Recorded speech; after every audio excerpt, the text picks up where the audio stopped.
Bueno, tengan muy buenas tardes todos los presentes, las personas que nos están escuchando por las redes sociales o incluso, si esto queda grabado, las personas que estén viendo esto por diferido. Queremos invitarlos y darles una muy buena, cordial bienvenida a esta ponencia o a esta mesa que gira en torno al eje laboral. De lo que esperamos sea una buena reflexión o incluso que aporte bastantes conocimientos sobre lo que consideramos es una de las materias o uno de los pilares más sensibles y dinámicos del ordenamiento jurídico costarricense, es decir, el derecho laboral. Porque el derecho laboral no se dedica exclusivamente a lo que tenga que ver con las relaciones laborales o el tema contractual. Para los que hayan trabajado en esta materia, litiguen en esta materia o asesoran, saben que nosotros utilizamos el derecho laboral como un instrumento para la protección de la dignidad humana. El derecho laboral incluso lo que hace es materializar los principios más básicos de justicia social costarricense. Este tema de la justicia social, a mí me gusta compararlo con una frase que estoy seguro ustedes todos en algún momento han dicho con mucho orgullo. Viva siempre el trabajo y la paz. Porque los principios básicos del derecho laboral buscan justamente esa equidad entre la población que podría interpretarse como productiva, los patronos y los trabajadores. Por tanto, procuran justamente que se mantenga esa paz que tanto nos exige incluso nuestro propio himno nacional. En el caso concreto de los principios, pues hoy tendríamos una exposición emitida por el licenciado Mario Navarro, y de seguido tendríamos una charla denominada Asesoría Preventiva del Derecho Laboral. También un tema importantísimo y que los operadores del derecho debemos de asumir con bastante responsabilidad para dejar ya de lado esa perspectiva de que el derecho laboral es reaccionario. O sea, que lo empezamos a aplicar solo cuando ya tenemos el conflicto. Solo cuando tenemos a nuestras espaldas o encima lo que puede llegar a ser interpretado como un litigio. El derecho laboral, ustedes como operadores, como asesores, tienen que buscar siempre hacer el ejercicio preventivo, instando a la población en general al acatamiento del ordenamiento jurídico. Ese acatamiento del ordenamiento jurídico es lo que establece la primera línea de prevención de cualquier clase de litigio. Dicho esto, vamos a iniciar con la primera de las ponencias, dirigidas por el licenciado Mario Navarro Castillo, quien es abogado especialista en Derecho Laboral Empresarial, con reconocida trayectoria en asesoría estratégica de empresas nacionales, corporaciones transnacionales y organizaciones internacionales en materia laboral y seguridad social. Ha representado a empleadores ante autoridades administrativas y tribunales laborales en Costa Rica. Participado también en proyectos interdisciplinarios vinculados con la gestión de derechos humanos, relaciones laborales, auditorías corporativas. También ha ejercido fielmente una profesión o un ejercicio académico como profesor, como docente, incluso justamente aquí en el Colegio de Abogados. Y conociendo el contexto, quiero darle o decirle que está en su casa y que retome ese ejercicio desde acá, desde su casa. También ha sido docente en la Universidad Fundepos, entre otras materias. Bueno, cuenta con una formación especializada en el derecho laboral y ha estudiado en la Universidad de Salamanca, España, así como estudios basados en recursos humanos y gestión de reconocimiento en las universidades como España y México. Licenciado, tiene el auditorio para usted y espero de que sea de provecho. Sí tendríamos una limitación de tiempo. Me habían dicho que eran 15 minutos, pero conciliamos y le conseguí 5 más.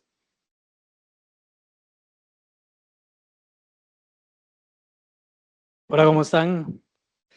Bueno, qué lindo verlos nuevamente y qué dicha que está tan lleno el auditorio. Eso dice mucho de todas y todos que buscamos aprender, conocer, actualizarnos. Me disculpo de antemano, he estado bastante afectado a la garganta, por eso ando mi té y mis Halls. Espero que no empiece a toser, ¿verdad? En media charla. Vean, hoy tengo un tema que en realidad es bastante largo. Ese tema va para un curso, porque en derecho laboral hay alrededor de 55 principios. Si ustedes quieren buscar más sobre esto, pueden buscar a Manuel Albaladejo, quien tiene un libro al respecto, y pueden desarrollar todos los principios que ustedes pueden conocer en derecho laboral. A mí me gusta andar por todo lado, pero hoy me mantuvieron acá. Miren, vamos a enfocarnos en dos principios hoy. A mí me gusta que ustedes participen, a mí me gusta que ustedes me interrumpan. Entonces, si tienen una pregunta o se quieren inventar una, es el momento para hacerlo sin ningún problema. Vamos a hablar de dos principios. Aquí quiero sacar del cassette algunos mitos que hemos venido arrastrando en el tiempo, que es indispensable que nosotros como abogados, máxime si queremos especializarnos o ya son especialistas en materia laboral, que nosotros debemos de tener muy al tanto para no llevar a error a nosotros mismos, ¿verdad? Sino también a los patronos y a los propios trabajadores a quienes representamos. Vamos a hablar del principio de buena fe rápidamente, porque sé que les va a interesar mucho el principio non bis in idem, el principio de ageneidad. Miren, yo creo que a todas y todos en la universidad, en los cursos, nos han dicho, vea Mario, si usted no tiene un reglamento interno de trabajo, usted no puede sancionar a nadie. Si usted no tiene algo documentado en el contrato de trabajo, usted no puede decirle al trabajador, haga esto o no lo haga. Más o menos. Siempre es bueno tener o cumplir con aquel dicho que dice papelitos habla, ¿verdad? Para nosotros como abogados nos sirve un montón. En caso que haya un conflicto, ¿qué es lo primero que sacamos nosotros? El papelito. Y con el papelito ejercemos nuestra defensa. Muchos de nosotros nos gusta ir con testigos, con la prueba de declaración de parte, pero a veces es mucho más sencillo llevar los papelitos. Ahora bien, miren, si ustedes ven el artículo 19, 18 incluso del Código de Trabajo, dice que el contrato de trabajo es tanto lo que diga el contrato como lo que deriva de la buena fe. ¿Qué significa eso en español, compañeras y compañeros? Que sí, podemos tener contratos, podemos tener manuales, podemos tener reglamentos, podemos tener acciones de personal, podemos tener un montón de cosas, pero no todo va a estar escrito. Si ustedes imaginan o se ponen en los zapatos de un trabajador o de un patrono, ustedes no se van a encontrar en ningún reglamento, ni siquiera aprobado por el ministerio, ni tampoco en ningún manual de políticas que es de aplicación inmediata, que abarque todas las situaciones que se pueden presentar en las relaciones laborales. De ninguna forma va a incluir todo, porque en X empresa hay sus procesos, en otra ni siquiera aplican, es decir, todas las relaciones laborales son diferentes, son independientes, y eso hace que nosotros tengamos que interpretar el código de trabajo en beneficio o para la situación que vayamos a analizar, ¿sí? Entonces ustedes van a topar con eso siempre, pero si ustedes ven la génesis de ese artículo, nos dice aquello que deriva de la buena fe. Y para poder explicarme con eso, yo les pongo un ejemplo a ustedes, que eso fue un ejemplo real y que es un caso que se ha litigado. Y quienes han sido estudiantes míos saben que lo hemos visto bastantes veces, no me deja mentir el hombre, porque es la forma, creo yo, más sencilla de entenderlo. Miren, este caso es de un supermercado, y lo voy a decir rápido porque tengo el tiempo muy limitado. Este caso es de un supermercado. Imagínense que ustedes son trabajadores de ese supermercado. Este supermercado se empezó a quemar. Literalmente el rancho se estaba quemando, como dice el dicho, ¿verdad? Y ustedes como trabajadores, por supuesto, se pusieron la camiseta, como dicen, empezaron a sacarlo del arroz, los frijoles, todo lo que podían del supermercado, ¿cierto? Pero un fulanito que fue el que más se puso la camiseta, el que más sudó la camiseta, a las 6 de la tarde, que era la hora en que él terminaba su jornada de trabajo, decidió ponerse su bultico y decir, los vi, chao, arrivederci, me fui. Cuando yo hago esta pregunta, les digo a ustedes, o les pregunto, más bien aprovechemos, ¿creen ustedes que ese trabajador cometió una falta? Veo muchos que me dicen que no. Y muchos me van a decir, no, ¿por qué ponemos en riesgo la integridad de ese trabajador? Es cierto, no estamos hablando de eso. No estamos diciendo que podemos obligar a los trabajadores a que se pongan el traje de bomberos para ir a arriesgar su vida y sacarle el arroz y los frijoles del supermercado. Yo no estoy diciendo eso. Pero ¿qué esperamos nosotros como humanos de esos trabajadores? Nos ayuden, aunque sea moralmente, ¿cierto? Eso no lo va a decir ningún reglamento, ni siquiera a esa empresa que ya le sucedió esa situación. Eso no lo va a decir ningún manual. ¿Qué esperábamos nosotros de ese trabajador, aunque sea apoyo moral? Y él lo que hizo fue ponerse su bulto, irse, dijo chao, mientras el rancho se estaba quemando. Mañana él no iba a tener un trabajo, porque el rancho ya se había quemado. ¿Me doy a entender? No es lo mismo papas que chayotes. Una cosa es nuestras obligaciones laborales que tenemos como trabajadores y otra cosa es lo que podríamos esperar de un trabajador. Y esto me lleva a recapitular un caso muy similar con un cliente mío, de hecho. Supermercado de comidas rápidas, de hamburguesas, vienen entrando dos sujetos por el parqueo, abordan un señor que no sabemos quién era, no sabemos si es el guachi, no sabemos si es un cliente, no sabemos si es un compañero de trabajo de nosotros. Lo agarran, le dan sopa a muñeca, como dicen. Mientras dos colaboradores de ese restaurante ven la situación, ¿sí? Se percatan de la situación, no abandonan su puesto de trabajo. O analicemos, cuando nosotros analicemos los casos, analicémoslos integralmente. Ven la situación, se percatan de la situación, el muchacho incluso queda inconsciente de la paliza que le dan y los trabajadores de ese restaurante deciden no hacer nada. ¿Qué creen ustedes? ¿Podemos sancionar a los fulanitos? A la luz del principio de buena fe. En ningún reglamento ustedes van a encontrar que diga que Don Miguel tiene que convertirse en Super Saiyajin e ir a defender al muchacho. No estamos diciendo eso. Pero ¿qué esperábamos nosotros de la conducta de esos trabajadores? Agarre el telefonito, llame la ambulancia como mínimo. No estamos diciendo que se vayan a agarrar.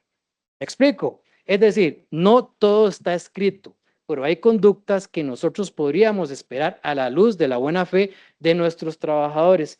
Y a pesar de eso, uno puede inclusive hasta sancionar, porque eso quienes ven penal, creo que hay especialistas en materia penal, saben, don Rafa me puede desmentir, que eso podría incluso implicar un delito de omisión de auxilio, ¿sí? Porque ahí hubo un riesgo a la vida de una persona y nosotros conscientemente, percatándonos de la situación, decidimos no ayudar, no tener buena fe. Vean que eso también se aplica en las relaciones laborales. ¿Dudas, consultas con este principio? Ya saben que voy volando un poquito. ¿Estamos bien? Bueno, las y los veo muy calladillos. ¿Pueden participar? Estamos entre amigos, esa es la idea. Hablemos un poquito también, se me olvidó, del principio non bis in idem ageninam. Esto trae un montón de situaciones que ustedes no se imaginan. A ustedes me imagino que a todos nos enseñaron que uno no puede sancionar dos veces una misma falta, ¿verdad? Cuando un trabajador se comete una falta, nosotros no podemos sancionarlo dos veces. ¿Por qué? Estamos sancionando dos veces, doblemente, algo que ya sancionamos. Yo no puedo hoy amonestar a Rafa y decirle, Rafa, tome una amonestación por su ausencia, y en la noche, porque lo consulté con la almohada, que Rafa, que yo venga y diga, ah, no, mejor no era una amonestación, era una suspensión, una ocurrencia. Entonces yo vengo y sanciono sobre algo que ya sancioné. A eso es lo que se refiere el principio non bis in idem. No podemos sancionar dos veces una misma falta. Pero esto genera mucha confusión también en la práctica, compañeras y compañeros. Porque cuando ustedes les dicen, ¿qué pasa si yo como trabajador en la prestación de mi servicio me jalo una torta y provoco un daño al patrono? Yo creo que muchos les he contado este cuento, pero me encanta repetirlo. A mí hace como 3 años, en un diciembre, me acuerdo bien, voy a Liberia a un juicio y salí un poco tarde del juicio y preferí quedarme en Liberia para venirme de madrugada y brincarme así la presa. Por ahí por Cañas, cuando yo venía de camino, quienes han viajado madrugada primero, esa es la mejor pista que creo que yo que todavía hay acá, ¿verdad? Es riquísimo para conducir, más de madrugada y escuchando música y con su buen café, ¿verdad? Pero yo vengo encantado en la pista, vengo con mi café y yo siempre que he viajado por ahí, siempre veo coyotes ahí en media calle. Entonces yo recordé, voy a bajar la velocidad porque si me topa un coyote, pobre el coyote y pobre yo con el carro, ¿verdad?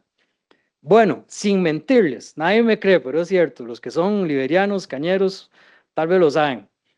Ahí en Cañas no me topé unos coyotes, me topé 6 venados.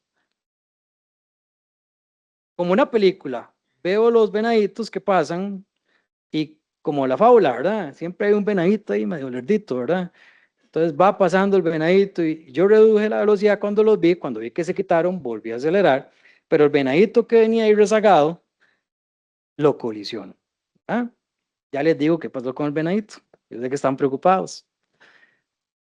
Bueno, hagamos el supuesto. Si el carro hubiera sido del bufete, no mío, sino del bufete, y el bufete logra demostrar que yo venía a exceso de velocidad o que venía viendo TikTok mientras iba manejando, ¿creen ustedes que el bufete puede venir a sancionarme a mí y a la vez cobrarme el perjuicio económico que yo causé? Bien, mucha gente dice que no, mucha gente dice que no. Y les pregunto, ¿pero qué? ¿El principio non bis in qué? ¿Será que no estoy sancionando 2 veces? Bien, se quedaron pensando. No, no lo mismo papas que chayotes. Una cosa es una deuda, una cosa es una multa, una cosa es una sanción. Y ahí sí les dejo la tarea. Busquemos el concepto de cada uno de esos. ¿Qué es una multa, qué es una deuda y qué es una sanción? Cuando yo les hablé a ustedes del principio non bis in idem, yo lo que les dije es, usted no puede sancionar 2 veces una misma falta. Pero una cosa es que vengan y le digan, Mario, tome su amonestación, tome su despido, tome su suspensión o su ultimátum por la torta que se jaló. Y otra cosa es que vengan y me digan a mí, Mario, págueme lo que me debe. Eso es una deuda. Por supuesto, hay principios, hay criterios contrapuestos, pero aquí les dejo una tarea también. A todos nosotros en el curso 1 de Derecho, ¿recuerdan la famosa pirámide de Kelsen? Hasta que nos soñábamos con la famosa pirámide. Bueno, lo que yo estoy diciendo en este momento es un criterio. Hay instituciones que emiten criterios también, no normas, criterios. Si ustedes agarran aquella pirámide, recordarán que aquí que estaba, en la cúspide de la pirámide, tratados internacionales, constitución, códigos, principios, ahí para abajo va bajando el nivel, ¿verdad? ¿Y qué estaba acá? Criterios.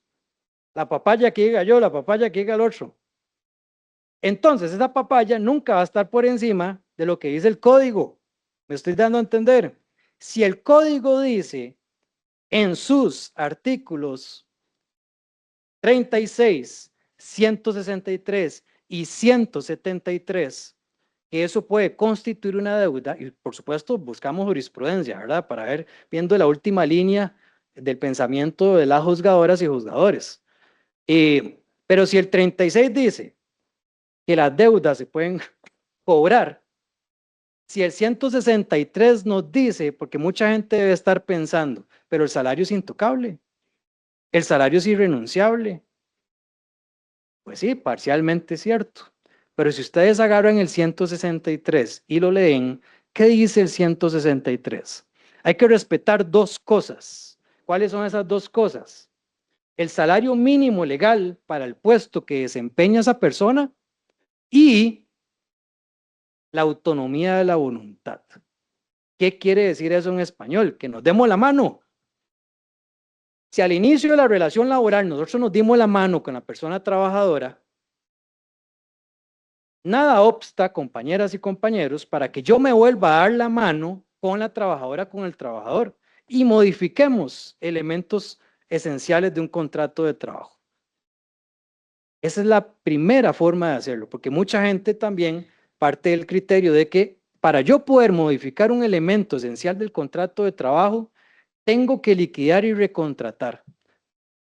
Entonces, ustedes van a tener siempre gente diciéndoles, hay que liquidarlo y recontratarlo si usted quiere cambiar la jerarquía, si quiere cambiar el lugar de trabajo, si quiere cambiar la jornada, si quiere cambiar el salario, si quiere cambiar los derechos adquiridos. Esos son los 5 elementos constitutivos, perdón, esenciales de una relación laboral. Los constitutivos son los que están en el artículo 18 del Código de Trabajo, que es la remuneración, la prestación y la subordinación, ¿verdad? Es diferente, igual, no lo mismo papas que chayotes, ¿verdad? Entonces, compañeras y compañeros, cuando yo les digo a ustedes ajenidad, ese principio básicamente lo que implica es que en el tanto yo pueda demostrar que fulanito de tal se jaló la torta, tengo prueba de que se jaló la torta, porque no es que porque yo sea patrono y porque sea muy patrono y pueda sacar pecho, yo puedo venir a sancionar al trabajador, porque se me ocurre. Para yo poder sancionar a alguien, tengo que tener prueba y certeza de que fulanito se jaló la torta. Entonces, para que el bufete también me pueda sancionar, tiene que haber verificado de que yo en efecto iba a exceso de velocidad, que iba viendo TikTok, para que puedan decir, Mario faltó al deber de cuidado, fue negligente. Entonces, no solamente se jaló la torta y lo puedo sancionar, sino a la vez puedo cobrarle. Ahora, ¿cómo cobro? Esa es la gran pregunta, porque vamos a tener instituciones que van a decir, no, el salario es irrenunciable. Cuando el 163 ya ustedes saben lo que dice. El mecanismo, si voy muy... tengo tiempo todavía. Bueno, casi nada. El 173 nos da el procedimiento y hay dos mecanismos, básicamente, por las buenas o por las malas. ¿Quieren escuchar por las buenas? Vamos por las buenas. Las buenas es, como lo dice el presidente, démonos la mano.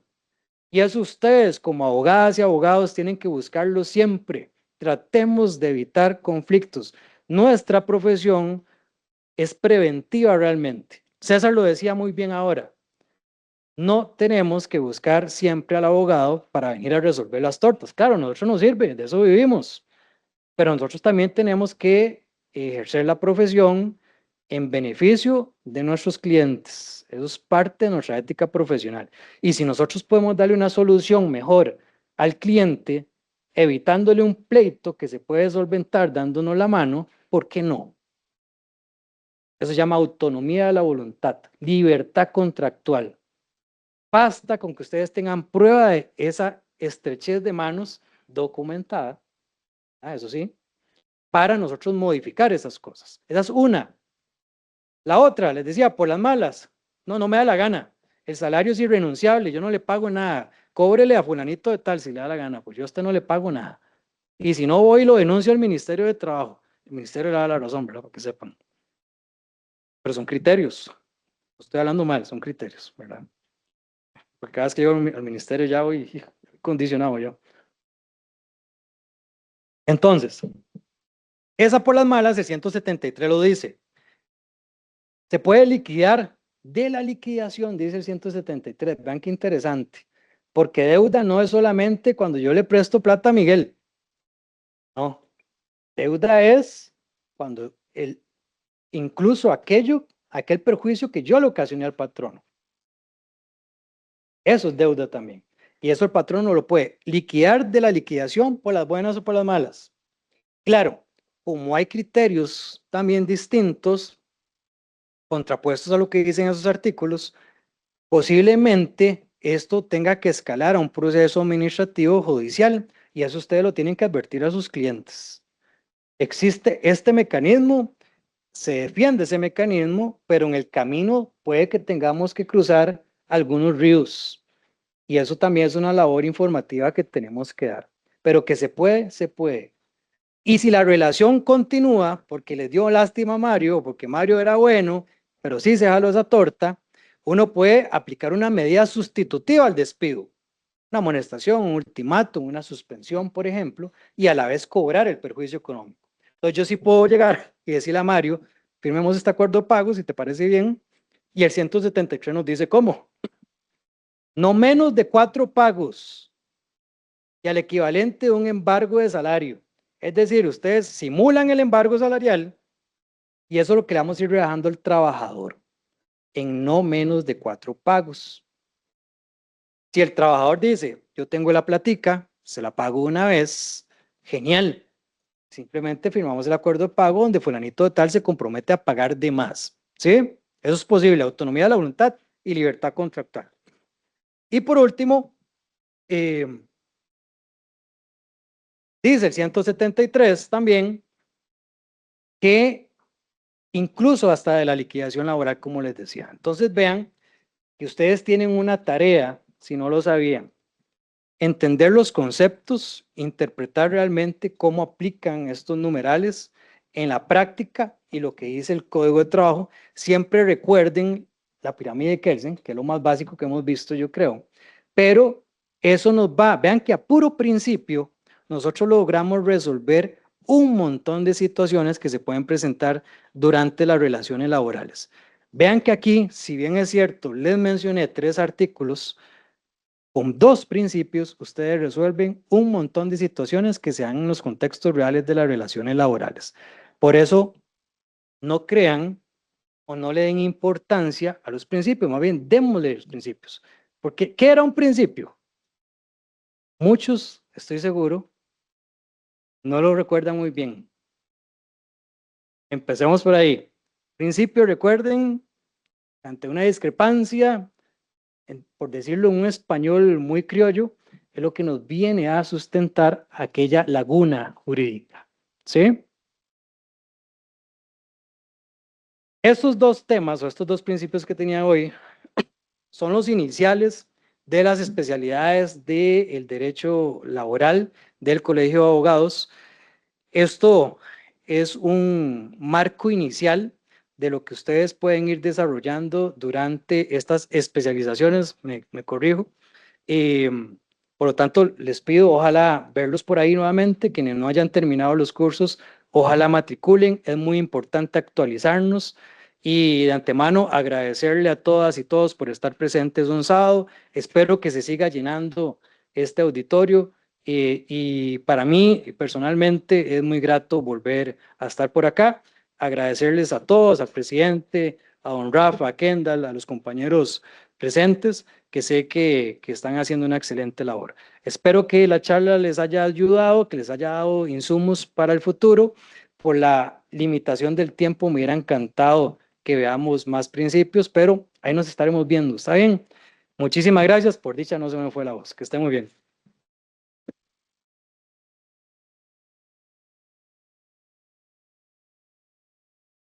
Qué importantes son los principios, ¿vieron? A punta de 2 principios, casi que se hizo la resolución de 2 casos que parecían complicadísimos. Y a punta de principios. Lástima el venadito, ¿verdad? Eso sí me rompió el corazón. Ah, bueno, olvidé decirles qué pasó con el venadito. Me bajé del vehículo, veo el carro despedazado, pero desde que yo me bajé del vehículo dije, ahora, ¿qué tal que el venadito haya quedado vivo? Ahora, ¿cómo lo mato? Que yo no mato ni una hormiga. Ahora, ¿cómo mato el venadito? Porque yo no quería verlo sufriendo. Y vieran qué curioso, el venadito no estaba. A los años me explicaron que el venado naturalmente tiene como 10 segundos de adrenalina, una inyección de adrenalina, y eso le ayudó a él seguramente a meterse al matorral. Yo no me veía ni los dedos ahí, entonces, por más que busqué en el matorral, no lo encontré. Entonces, no sé qué pasó con el venadito, lastimosamente. No, todo salió bien, tranquilos. Tuvo un final feliz. Tiene venaditos, ya hizo su familia. Bueno, vamos a continuar con la siguiente de las charlas que nos brindará la licenciada Marta Salazar Muñoz. La licenciada María Marta Salazar Muñoz es abogada, especialista en Derecho Laboral y licenciada en Periodismo y Producción Audiovisual. Perdón. Cuenta con una maestría en Administración Pública y Gobernanza cursada en Madrid, España. Ha laborado en el Poder Judicial, en la Cámara de Comercio de Costa Rica y la Asamblea Legislativa. Actualmente es socia de la firma Punto Medio Abogadas y es asesora legal del Colegio de Ciencias Económicas de Costa Rica. Ha impartido charlas, capacitaciones y ponencias a nivel nacional e internacional, así como ha participado en entrevistas en medios de comunicación, consolidando una trayectoria que, bueno, es bastante integral con la excelencia jurídica, la comunicación y la visión institucional. Licenciada, el auditorio es todo suyo. Muchísimas gracias, César. Muchas gracias a todas las personas aquí presentes. Gracias a todas las personas también que han coordinado esta actividad también elaborada y muchas gracias al Colegio de Abogados y Abogadas. Bueno, Mario Navarro nos ha dado una excelente charla sobre los principios. Ahorita vamos a abordar varios de esos principios y otros. Entonces, bueno, sin más preámbulo, voy a comenzar. En derecho laboral hablamos de conflictos cuando ya existen demandas, cuando existen condenas o despidos. Pero la mayoría de esos conflictos no van a nacer necesariamente en los tribunales de justicia, van a nacer muchísimo antes, en decisiones laborales mal asesoradas. Y la asesoría preventiva es parte justamente de una idea simple, que el conflicto laboral no se evita litigando mejor, no necesariamente, sino que se evita decidiendo mejor de previo. Y aquí está el puntero, que no lo había visto. Y también qué importante es el valor de la prevención porque cuando hablamos de la contratación de personal, cuando una empresa está en crecimiento, eso se celebra, pero también es muy delicado porque a veces las empresas crecen sin realizar la contratación de manera adecuada. Entonces, desde ahí iniciamos con el tema de la prevención porque el tema de la contratación conlleva a riesgos potenciales como problemas en el manejo del personal. Cuando ya se dan las contrataciones, vemos problemas dentro del clima organizacional que también conlleva a otro tipo de problemas. Y finalmente vemos los temas de las demandas, de las multas, etcétera, si no se cuenta con una asesoría preventiva adecuada. Y definitivamente vemos figuras mal utilizadas como el dichoso contrato por servicios profesionales que muchos patronos utilizan para esconder el tema de no pagar cargas sociales, de no pagar una liquidación completa y en la práctica les termina costando bastante caro. Entonces utilizamos mal la figura de los servicios profesionales o la figura del trabajador de confianza con tal de también no pagar las horas extras y esto atrae un gran riesgo para nuestros clientes. Entonces, ¿qué les recomiendo yo?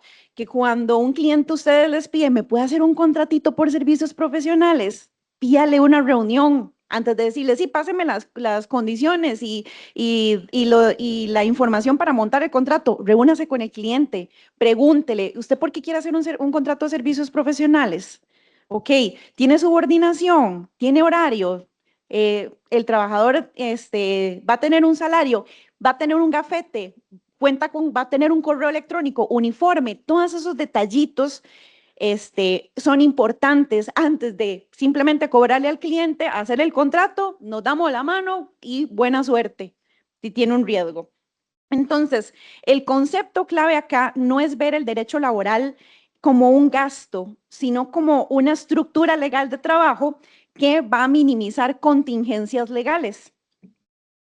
Ahora, la documentación estratégica y el contrato realidad.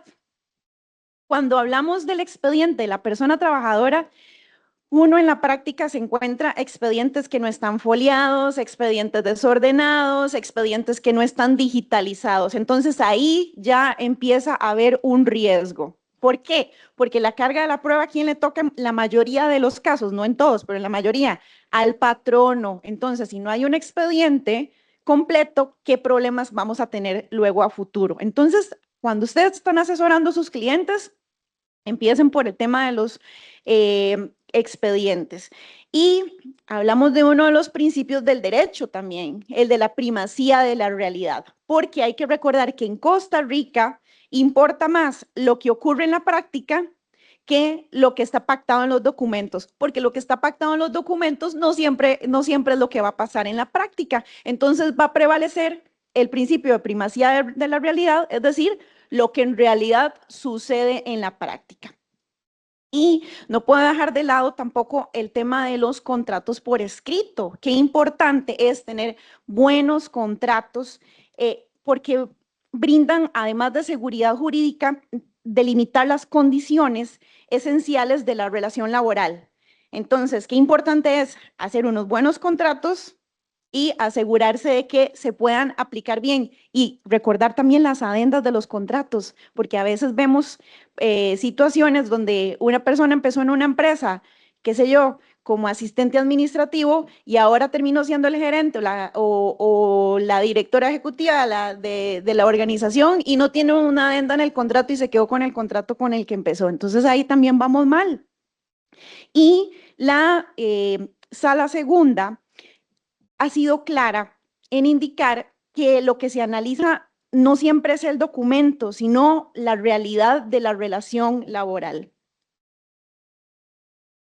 Y bueno, los abogados laboralistas cansamos un montón con el tema de las políticas y el reglamento interno, que ya el reglamento interno sabemos que es un dolor de cabeza que lo aprueben en el Ministerio de Trabajo, entonces la mayoría nos gusta mucho jugárnosla, pero bien jugada con el tema de las políticas internas. Entonces, estas son herramientas vitales para establecer conductas que el Código de Trabajo no establece, como el uso de tecnologías, de propiedad intelectual o políticas de acoso laboral, porque todavía no tenemos ley, aunque haya sido ratificado el convenio 190 de la OIT, entre otras. Y bueno, definitivamente también importante las capacitaciones preventivas, tanto en toda la empresa, entre los colaboradores, como entre mandos medios y altas jerarquías. Y bueno, hay un caso interesante, el caso del taxista y justamente el principio de primacía de la realidad, que este caso ilustra justamente el riesgo de ocultar esas relaciones laborales bajo el contrato de servicios profesionales. En este caso, un propietario del taxi, ¿verdad? Alegó que no había una relación laboral porque con el chofer, porque lo que había era un contrato de servicios profesionales y de arrendamiento del vehículo, pero resulta que el dueño del taxi pagaba la gasolina, pagaba las reparaciones del taxi, pagaba el seguro, el chofer portaba gafetes de la empresa y bueno, para no hacerles largo el cuento, la sala segunda aplicó el principio de primacía de la realidad y determinó justamente que habían dos elementos fundamentales, como la subordinación y la ajenidad en los riesgos.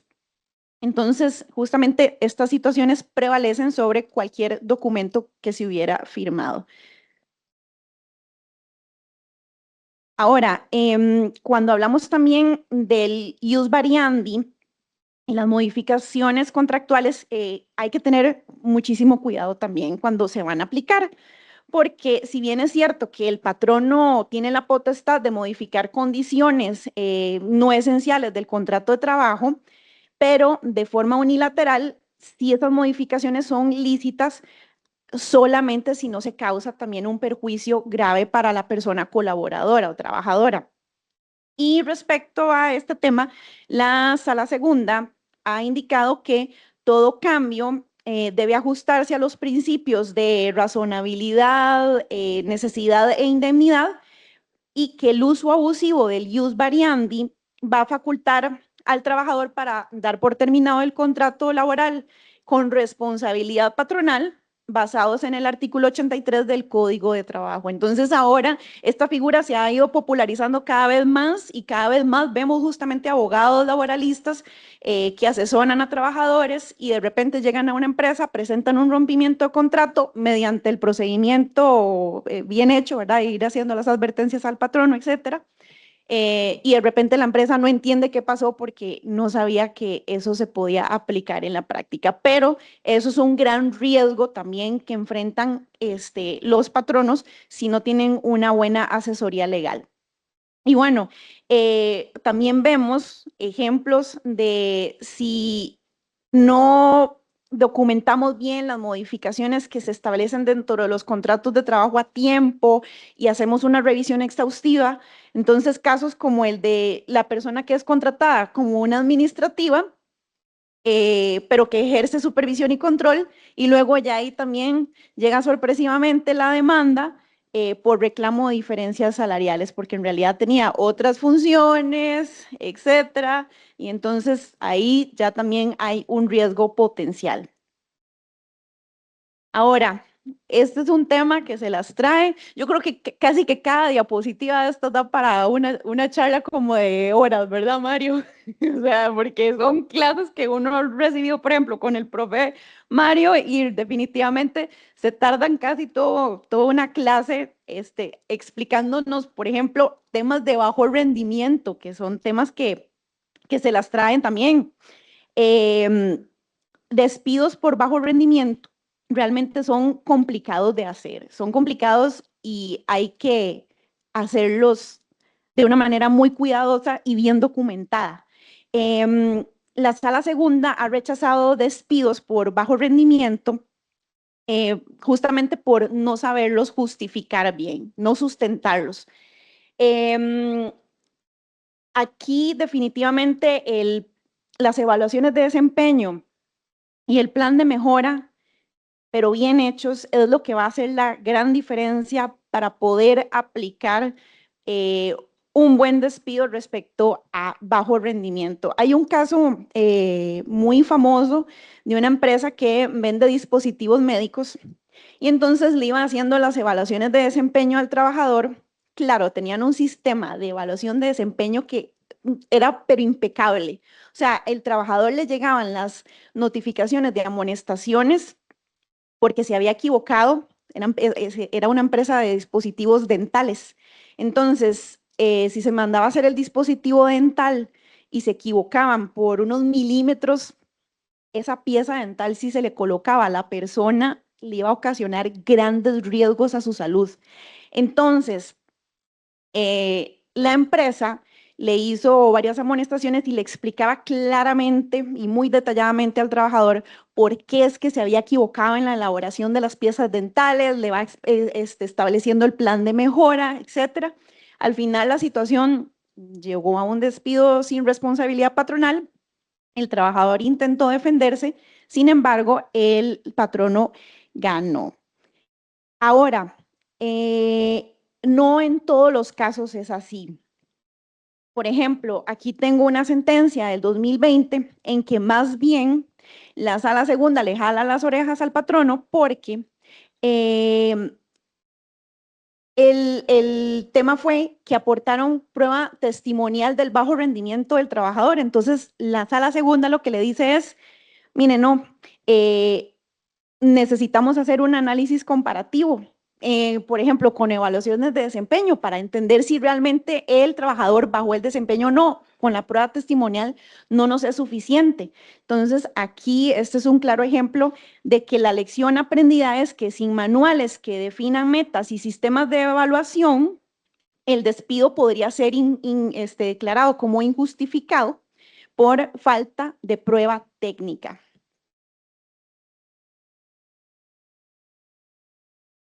Bueno, no puedo hablar de asesoría preventiva y riesgos si no hablamos también de temas de despido.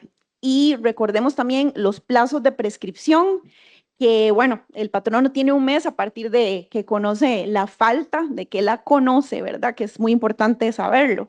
Y la importancia vital de la carta de despido, porque la carta tiene que ser puntual, clara y detallada, porque ya lo que usted alega en esa carta de despido, usted no lo puede alegar, si no lo alegó en la carta de despido, usted no lo puede alegar en futuro. Entonces, yo como patrono, después en un juicio, no puedo llegar a decirle, mire, señor juez o señora jueza, es que en realidad también el trabajador me llegaba tarde y el trabajador, yo le perdí la confianza porque se empezó a perder el dinero en caja chica. No, no, no, si usted no lo puso en la carta de despido, en el litigio, no espere que le den chance de alegarlo. Y eso está en el artículo 35 del Código de Trabajo. Ahora, también importante, cuando estamos amonestando llegadas tardías y ausencias, y queremos aplicar un despido sin responsabilidad porque ya son reiteradas e injustificadas, recordemos que lo recomendable es haber amonestado por escrito en meses previos, ya esto lo ha establecido la Sala Segunda y criterios del Ministerio de Trabajo, meses previos para demostrar la reiteración de esa conducta, la irresponsabilidad del trabajador, la insubordinación y que se le puede despedir sin responsabilidad al trabajador, pero es que, o sea, hay que hacerlo, ¿verdad? El primer mes, el segundo mes y al tercer mes ya yo procedo con el despido. No es que yo voy a acumular las llegadas tardías, no le digo nada al trabajador, lo tomo por sorpresa, le paso por encima al principio de la buena fe y entonces llego y le doy una carta de despido, sino que sí hay que ir haciendo el procedimiento de las amonestaciones para que al tercer mes ya yo proceda con el despido. Y es que uno de los criterios justamente de la Sala Segunda también es la coherencia patronal. O sea, no se puede tolerar una conducta durante muchos años y sancionarla luego de forma abrupta. Entonces, eso vulneraría principios de razonabilidad y proporcionalidad. Y bueno, también importante tomar en consideración el tema de los fueros especiales. Recordar que esto no significa que es una inmunidad, sino que hay que establecer un procedimiento para realizar despidos en casos en que se cuenta con fuero de protección.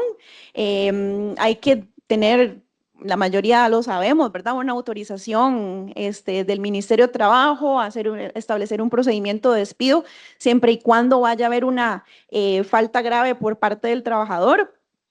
Y hay un tema interesante acá de embarazo y lactancia, sobre todo en el fuero de la trabajadora embarazada, porque la Sala Segunda ha reiterado que la protección opera incluso si no hay un certificado médico presentado por la persona, por la mujer trabajadora, sino siempre que se demuestre que el patrono conocía al Estado por medio de una notificación verbal o hechos notorios, ¿verdad? Que ya se le vea que ya está embarazada.